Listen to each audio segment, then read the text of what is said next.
NIM 191100891 dari Program Studi Pendidikan Biologi Kelas C Universitas Ahmad Dahlan Yogyakarta.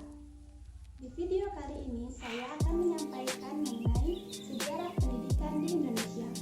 Tahukah teman-teman bahwa kurikulum di Indonesia sampai saat ini sudah melakukan pergantian 10 kali pergantian kurikulum, mulai dari kurikulum 1947 sampai kurikulum 2013 saat ini. Pertanyaannya, bagaimana kurikulum pendidikan di Indonesia sebelum masa kemerdekaan? Nah, pada masa sebelum kemerdekaan Indonesia, kurikulum pendidikan tidak disebut sebagai kurikulum melainkan sistem pendidikan. Mengapa disebut dengan sistem pendidikan? Karena pendidikan saat itu belum terstruktur dan terorganisir dengan baik.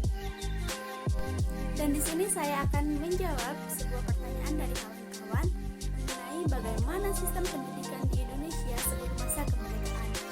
Jadi, pada masa sebelum kemerdekaan, sistem pendidikan di Indonesia ini terbagi menjadi 6 masa. Yang pertama, masa animisme dan dinamisme atau biasa kita sebut sebagai masa prasejarah. Yang kedua, masa Hindu-Buddha. Yang ketiga, masa Islam. Yang keempat, masa penjajahan Portugis. Yang kelima, masa penjajahan Belanda. Dan yang keenam, masa penjajahan Jepang. Yang pertama, sistem pendidikan pada masa prasejarah atau masa animisme dan dinamisme. Pada masa ini, metode yang digunakan yaitu pesan dan penerapan dan yang menyampaikan itu dari keluarga. Kemudian, tujuan sistem pendidikan pada masa ini yaitu untuk bisa bertahan hidup, untuk bisa hidup bermasyarakat, untuk bisa mencari makan, dan untuk bisa membela diri. Kemudian, prinsip pendidikan pada masa prasejarah atau masa animisme dan dinamisme yaitu pengetahuan, sikap dan nilai mengenai kepercayaan melalui upacara-upacara keagamaan dalam rangka menyembah nenek moyang. Dan selain itu juga prinsip pendidikannya itu yaitu keterampilan untuk mencari makan. Dan sifat pendidikannya itu yaitu tradisional. Yang kedua, sistem pendidikan pada masa Hindu-Buddha. Pada masa ini, metode yang digunakannya adalah sistem gurukula, di mana seorang murid tinggal di rumah guru atau biasa kita sebut dengan sebutan asrama. Nah, selain itu, yang mengajarkannya itu adalah kaum Brahmana, dan yang boleh belajarnya itu hanyalah kaum kasta-kasta atas, seperti kaum Brahmana dan kaum ksatria. Nah, tujuan pendidikan pada masa Hindu-Buddha yaitu untuk menjadi penganut agama yang kuat dan mampu hidup bermasyarakat. Dan isi pendidikan pada masa Hindu-Buddha yaitu agama, bahasa Sanskerta, membaca menulis huruf Pallawa, kesusastraan, memahat dan membuat candi, dan yang keenam, membela diri. Dan sifat pendidikan pada masa Hindu-Buddha yaitu aristokratis. Aristokratis ini maksudnya yaitu masih terbatas hanya untuk minoritas, yaitu kasta-kasta atas, di mana yang boleh belajar hanyalah anak-anak kaum Brahmana dan anak-anak kaum ksatria. Dan sedangkan kaum-kaum yang di bawahnya itu tidak diperbolehkan untuk belajar. Lalu, kapan puncak pendidikan pada masa Hindu-Buddha? Nah, pada masa Hindu-Buddha, puncak pendidikan Buddha itu dicapai pada zaman Sriwijaya. Guru yang terkenal pada zaman Sriwijaya yaitu Dharmapala dari Nalanda. Kemudian, pada tahun 685, Ising, seorang Buddhis Cina yang pulang dari India, singgah di Sriwijaya, menerjemahkan 100 buku agama Buddha ke bahasa Cina. Nah, bermula dari hal ini, agama Buddha banyak dipelajari oleh orang-orang, sehingga akhirnya Buddha berkembang di Pulau Jawa. Yang ketiga, sistem pendidikan pada masa Islam. Nah, pada masa Islam, metode yang digunakannya itu adalah ceramah atau tabligh. Yang menyampaikannya adalah wali, ustadz atau ulama.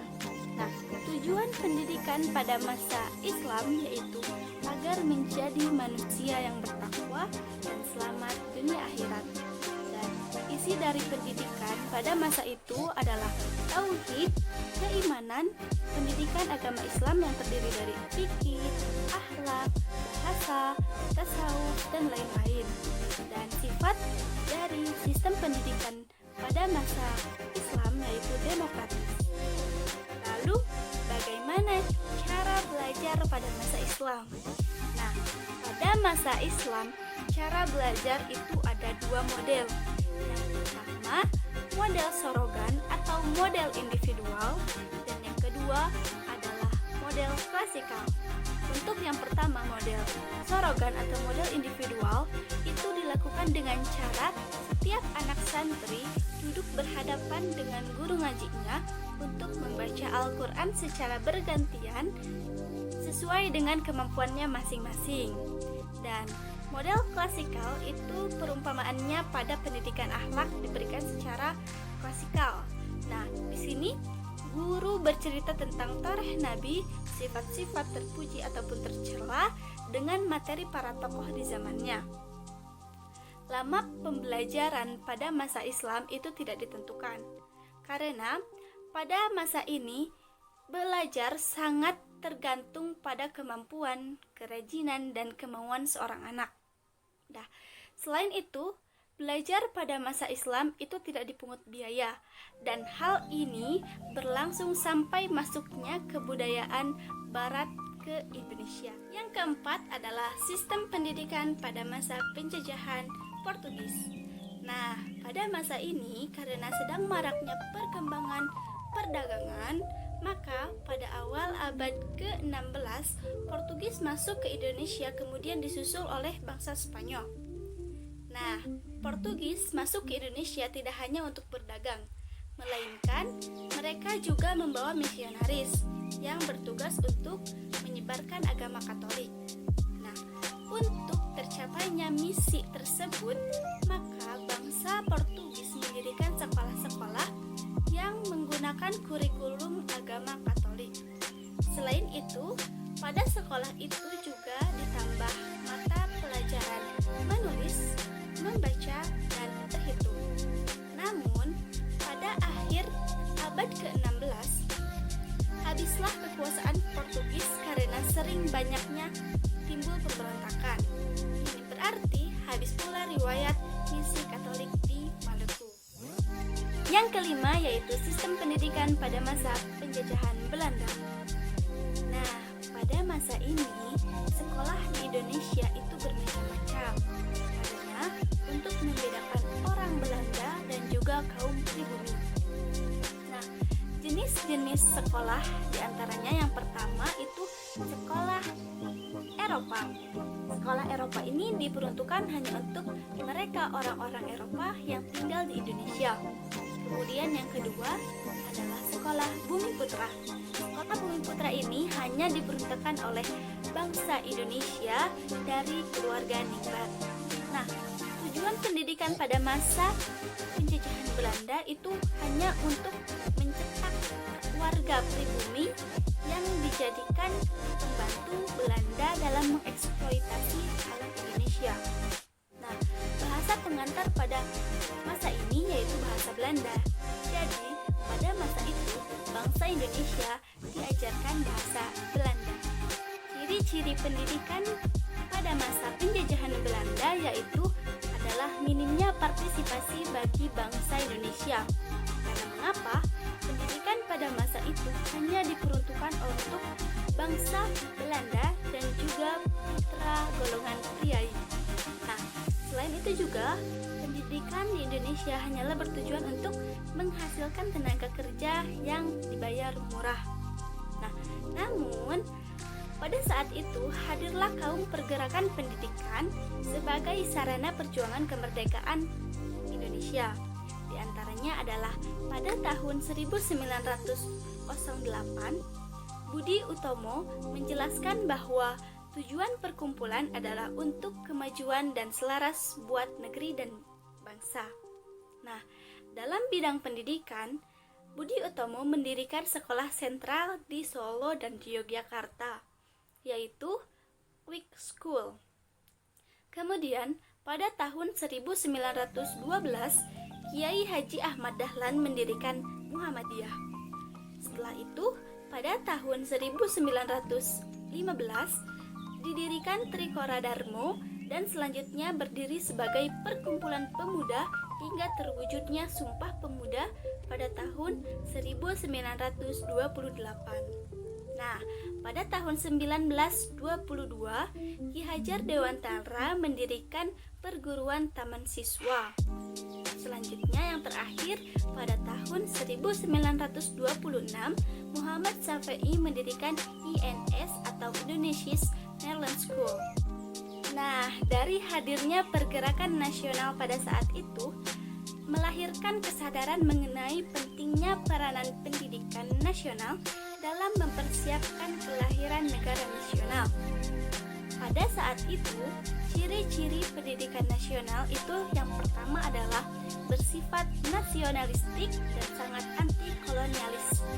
Yang kedua, berdiri sendiri atau percaya kepada kemampuan sendiri.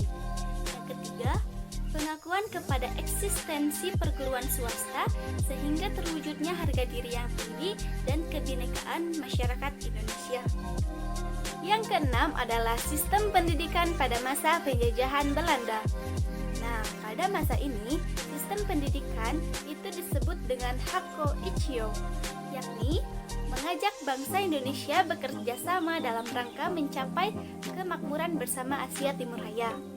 Nah, sistem pendidikan di masa pendudukan Jepang sangat dipengaruhi motif untuk mendukung kemenangan militer Jepang dalam peperangan Pasifik. Nah, Jepang menerapkan beberapa kebijakan terkait pendidikan yang memiliki implikasi luas terutama bagi sistem pendidikan di era kemerdekaan. Hal-hal tersebut diantaranya, yang pertama, dijadikan bahasa Indonesia sebagai bahasa resmi pengantar pendidikan, menggantikan bahasa Belanda. Yang kedua, adanya integrasi sistem pendidikan dengan dihapuskannya sistem pendidikan berdasarkan kelas sosial di era penjajahan Belanda. Nah, adapun susunan pengajaran menjadi yang pertama, sekolah rakyat 6 tahun atau yang sekarang kita sebut dengan sekolah dasar. Kedua, sekolah menengah 3 tahun atau yang kita sebut saat ini SMP atau sekolah menengah pertama. Yang ketiga, sekolah menengah tinggi 3 tahun atau kita sebut dengan SMA, sekolah menengah atas pada saat ini. Mungkin itu saja yang dapat saya sampaikan, kurang lebihnya saya mohon maaf. Dan saat ini saya menyuguhkan kepada kawan-kawan semua resum dari video yang saya sampaikan berupa mind map. Semoga membantu pemahaman teman-teman semua. Terima kasih. Wassalamualaikum warahmatullahi wabarakatuh.